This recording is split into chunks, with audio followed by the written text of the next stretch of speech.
नमस्कार, मी Manushree Patil. Talk time मध्ये तुमचं स्वागत. आज टॉक टाइम मध्ये आपण चर्चा करणार आहोत तयारी परीक्षेची या विषयावर.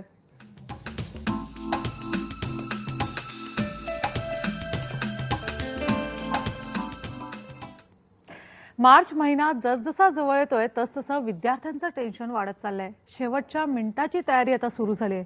मग अशा वेळी विद्यार्थी तसंच पालक गोंधळून जातात. नेमकं अशा वेळी काय करायचं हे सांगण्यासाठी आपल्याबरोबर आहे सायकोथेरपिस्ट संगीता राव कामत. तुमचं स्वागत आहे IBN लोकमतमध्ये.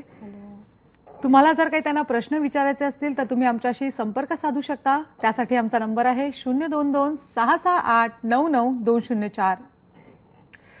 मॅम, आता जवळजवळ एक सव्वा महिना राहिला परीक्षेला. विद्यार्थ्यांचं टेन्शन वाढत चाललंय. आता तुम्ही काय सांगणार, कशी तयारी केली पाहिजे त्याने? आता मुलांनी काय करायला पाहिजे, टाईम मॅनेजमेंटवर जास्त भर दिला पाहिजे. प्रत्येक विषय, आता प्रत्येक लेवलला विषय वेगळे वेगळे आहेत, नंबर पण आकडे पण विषयाचे वेगळे वेगळे आहेत, तर त्यांनी मॅनेज केला पाहिजे. प्रिलिम झाली असेल किंवा चाचण्या झालेल्या असतील, त्याच्यावरनं त्यांना अंदाज आला असेल की आपल्याला कुठचा विषय सोपा जातो, कुठच्या विषयामध्ये कमी मार्क मिळालेली आहे, कुठच्या विषयाचा अभ्यास कमी झालेला आहे, तर त्याप्रमाणे त्यांनी आपल्यासाठी म्हणून एक टाइम टेबल आखला पाहिजे की कुठच्या विषयाला जास्त वेळ द्यायला पाहिजे, त्याला जरा जास्त वेळ देऊन दुसऱ्या विषयांना थोडं कमी वेळ. पण एखादाही विषय इग्नोर करू नये. की आता एखादा विषय त्यांना चांगली मार्क मिळाली असेल किंवा फार सोपा गेला असतो, तर मुलांना ओव्हर कॉन्फिडन्स येतो. ते ओव्हर कॉन्फिडन्स पण येऊ नये किंवा तो कॉन्फिडन्स लेवल कमी पण असू नये. तर त्याच्यासाठी म्हणून त्यांनी व्यवस्थितपणे टाइम आखला पाहिजे. पण हा नेमका टाइम आखायचा कसा, कसं टाइम मॅनेजमेंट करायला पाहिजे? आता परीक्षेला समजा 1 महिना राहिला, तर त्या 1 महिन्यात त्यांनी काय करता येईल की विषय किती आहे त्याच्याने भागले पाहिजे तेवढे दिवस. म्हणजे मग तुम्हाला कळेल की किती किती दिवस कुठच्या विषयासाठी म्हणून देता येईल. आणि हा जो टाइम टेबल आखायचा आहे तो प्रत्येकाने पर्सनली आखला पाहिजे. असं कोणी सगळ्यांसाठी म्हणून आपण एकच असं स्टँडर्ड सांगू शकत नाही. पण प्रत्येकाने स्वतःच्या पायरीनुसार स्वतःच्या ह्याच्या टाइम जितका आहे त्याप्रमाणे त्यांनी तो आखला पाहिजे. पण आणि तो क्वालिटी टाइम असला पाहिजे. क्वांटिटीकडे महत्त्व देऊ नये की मी 8 तास अभ्यास केला, त्याला महत्त्व नाहीये. की विषय किती आहेत, त्यातले धडे किती. आता एखाद्या विषयामध्ये 8 धडे आहेत आणि मला ते त्याच्यासाठी 2च दिवस आहेत, त्या 2 दिवसात मला 4 धडे करायचे. ते झालं म्हणजे तुम्ही क्वालिटी टाइम दिलेला आहे. क्वांटिटीकडे महत्त्व न देता क्वालिटी टाइमकडे द्या. म्हणजे नक्की काय केलं पाहिजे विद्यार्थ्यांनी? म्हणजे त्यांनी काय करायला पाहिजे की आता जसं मी आता सांगितलं की एखादा विषय आपण घेतला की मॅथ्स आहे, तर आता मॅथ्ससाठी म्हणून प्रॅक्टिस त्यांनी रोज केला पाहिजे. तर आपल्या दिवसात त्यांनी अर्धा तास तरी निदान मॅथ्स सारख्या विषयामध्ये जिथे प्रॅक्टिसची गरज आहे अशा विषयासाठी तर नक्कीच ठेवावा त्याने. बाकीच्या विषयासाठी नुसतं त्यांनी उजळणी केली आणि त्याच्याने त्यांचं होणार असेल तर त्याच्यासाठी म्हणून दिवसाला एक अर्धा तास त्या उजळणीसाठी ठेवावा. मग इतर जे विषय आहे त्याचे तेवढे धडे त्या दिवसात ते व्हायला पाहिजे.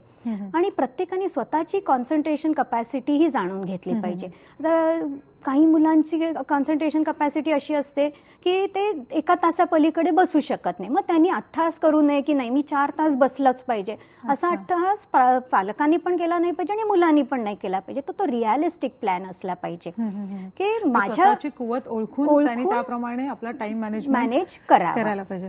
पण मॅम, आता बऱ्याचदा प्रिलिम स्टेज झाल्या, सराव परीक्षा झाल्यात, मग त्या पेपरचा या पुढच्या ह्याच्यासाठी कसा वापर करायचा? त्याचा आपण जरा प्रोडक्टिव्हली उपयोग केला पाहिजे. काहींची मार्क त्याच्यामध्ये कमी असतील, मग त्याच्यामुळे अगदी हिरमूस होऊ नये किंवा कॉन्फिडन्स गमवून बसू नये की चला आता ह्या वर्षी काही माझं होणार नाही, असा कॉन्फिडन्स कमी करू नये. पण ज्या विषयात कमी मार्क मिळाले त्याच्यासाठी मी जरा जास्त अभ्यास देईन असा त्यांनी हे करून पुढे गेला पाहिजे. त्यामुळे मार्क आता काही वेळी प्रिलिम मध्ये चांगली मार्क मिळतात म्हणून मुलांना ओव्हर कॉन्फिडन्स पण येतो की चला मला आता हा विषय मला काही हाताळायची गरजच नाही. तसा ओव्हर कॉन्फिडन्स पण येऊ नये मुलांमध्ये. तर प्रत्येक विषयासाठी आपण थोडंसं रिअलिस्टिकली ती वेळ दिली पाहिजे. तर मुलं काय करतात की आज नाही, मी उद्यापासून टाइम टेबल आखतो.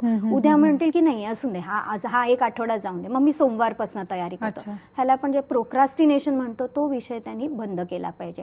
की आता 1च महिना राहिला तर पूर्णपणे तो एक विषय घेतो. आता प्रत्येक विषयाचा अभ्यास पण त्यांनी नियमितपणे आणि व्यवस्थित केला पाहिजे. जी मुलं नियमितपणे जूनपासनं मार्चपर्यंत अभ्यास करतात त्यांना टेन्शन येतच नाही. मुख्यतः ज्यांनी केले नसतात त्यांना येतं, किंवा जे आता एक प्रकारची मुलं असतात की ज्यांनी नेहमी ते करतच असतात आणि रिव्हिजन झाली, 7-8 वेळा रिव्हिजन झालं, तर त्यांना पण टेन्शन असं येतं की मला परीक्षेच्या दिवसात हे लक्षात येईल की नाही. मॅम, अनेकदा आपण असं बघतो की तुम्ही आत्ताच म्हणालात की अगदी सुरुवातीपासून ते अभ्यास करत असतात, पण मग कुठेतरी हा 1-1.25 महिन्यात मुलं कंटाळून जातात.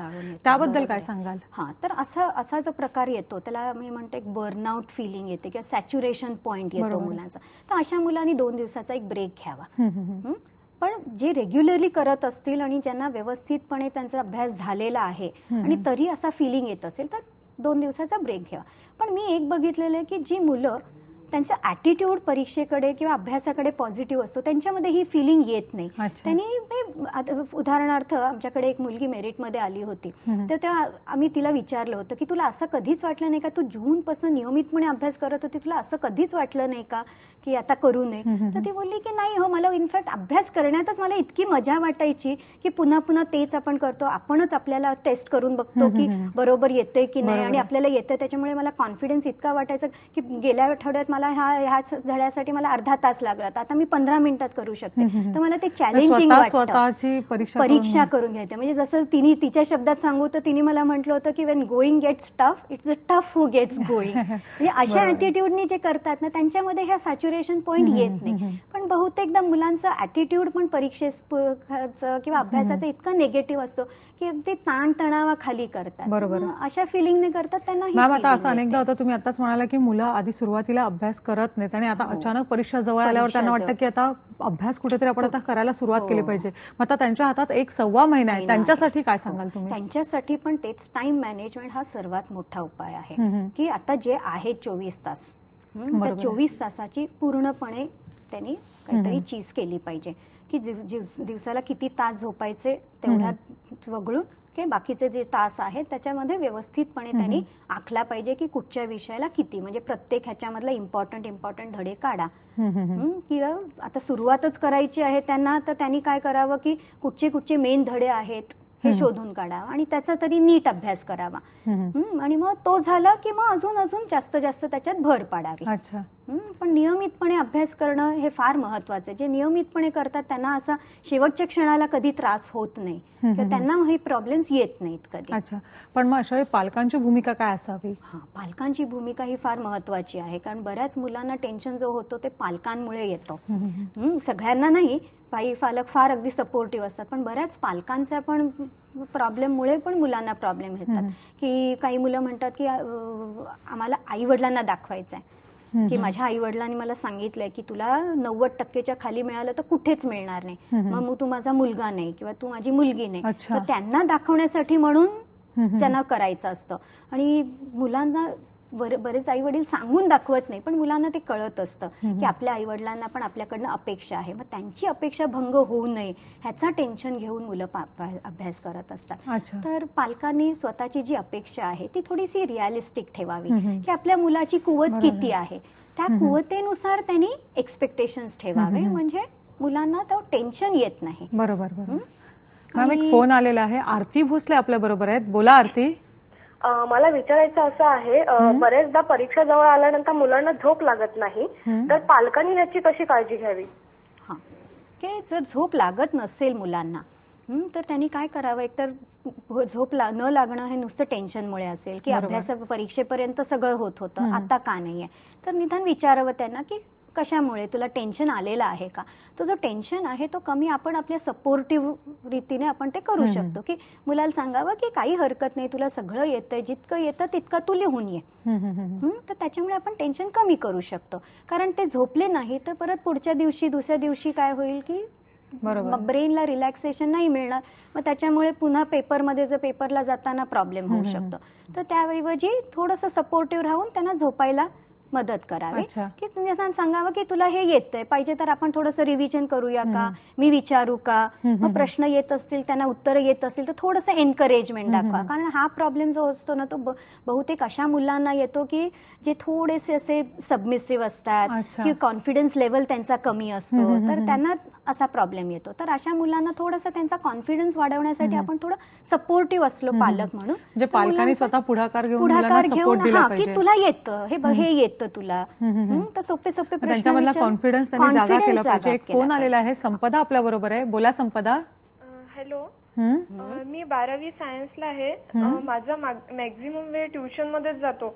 आणि ट्युशनचे सर आपल्या प्रत्येक विषयाचे वेगवेगळे टेस्ट घेतात, तर त्याच्यामुळे त्या टेस्टच्या अभ्यासामध्ये अर्धा वेळ जातो रात्रीचा, आणि रात्रच मिळते अभ्यासासाठी, त्याच्यामुळे त्या टेस्टमध्येच वेळ जातो. तर आणि कसं कॉलेजेसमध्ये हे एन्व्हायरमेंटचे प्रोजेक्ट्स वगैरे, इंग्लिशचे प्रोजेक्ट्स आता नवीन निघाले आहेत, आता त्यांनी सरकारने दिलेले आहेत, तर त्याच्यामध्ये मॅक्झिमम वेळ जातो. आणि मग जो बाकीचा राहिलेला अभ्यास आहे, जो सेल्फ स्टडी घरी व्हायला पाहिजे, तो होत नाही. आणि साहजिकच मग सगळ्या विचारांनी इतकं म्हणजे मॅक्झिमम तसा अर्धवटच अभ्यास माझा झालेला आहे. तर आणि कसं घरचं बर्डन सुद्धा एक वेगळं आहे, त्याच्यामुळे असं टेन्शन येतं आणि त्या विचारामध्ये इतकं डोकं भणाणून जातं की अभ्यासात मनच लागत नाही. तर त्याच्यासाठी काही मार्गदर्शन. हा फार कॉमन प्रॉब्लेम आहे आजचा. तर हिचा जो प्रॉब्लेम आहे त्याच्यामधनं मला एक तर जाणवतंय की ती 10 गोष्टी एकत्र करायला बघते. अच्छा. तर त्याच्यामुळे मुलांना टेन्शन येतो. दुसरं म्हणजे तिने सांगितल्याप्रमाणे घरचं काहीतरी टेन्शन आहे, त्यामुळे मुलांना थोडेसे मुलं खचून जातात की आपण करू शकू की नाही, आपल्याला जमेल की नाही. तर अशासाठी तेच थोडंसं आपण ज्याला म्हणतो इमोशनल मॅनेजमेंटची फार गरज आहे, की आपण रिलॅक्स राहायला पाहिजे, कारण टेन्शनच्या ह्याच्यात आपण अभ्यास तर करू शकत नाही. म्हणजे तो टेन्शन लेवल असावा, असू नये असं नाही, पण तो ऑप्टिमल लेवलला असला पाहिजे, की जिथे तो लेवल असा असला पाहिजे की तुमचा अभ्यास व्यवस्थित होऊ शकेल. जो प्रॉब्लेम होता की तो परीक्षेच्या क्लासेस ट्युशन मध्ये सगळा वेळ जातो, त्यामुळे तिला अभ्यास करता येत नाही. तर ह्याच्यासाठी काय सांगा? कारण आता तयारी क्लासेसची पण अपेक्षा तीच असते की तुमची तयारी इतकी व्हायला पाहिजे की तुम्ही रोज रोज पेपर लिहूनच तुम्हाला कळेल. बरोबर. तर ते जे पेपर आहे ते द्यावे आणि त्याच्यामधनं आपल्याला काय आलेलं नाहीये त्याचा तुम्ही व्यवस्थित अभ्यास केला पाहिजे. कारण कुठच्याही क्लासेसची किंवा कुठच्याही कॉलेजची किंवा शिक्षकांची अपेक्षा अशीच असते की ऑक्टोबर पर्यंत तुमचा पोर्शन व्हायला पाहिजे तुमचा. आणि आता जे आहे त्याचे ती नुसती रिव्हिजन व्हायला पाहिजे तुमची. तर तो रिव्हिजन कडे तिने जास्त महत्व केलं. म्हणजे क्लासेसच्या अभ्यासाकडे पण तुम्ही जर पॉझिटिव्ह रित्या बघितलं, तुमची त्या सराव केला तर कदाचित तुम्हाला त्याचा फार फायदा होऊ शकतो.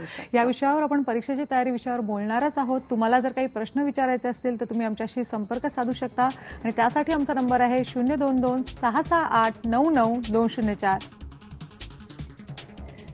आणि टॉक टाइम मध्ये आता घेऊया एक ब्रेक. तेव्हा पहा फक्त IBN लोकमत.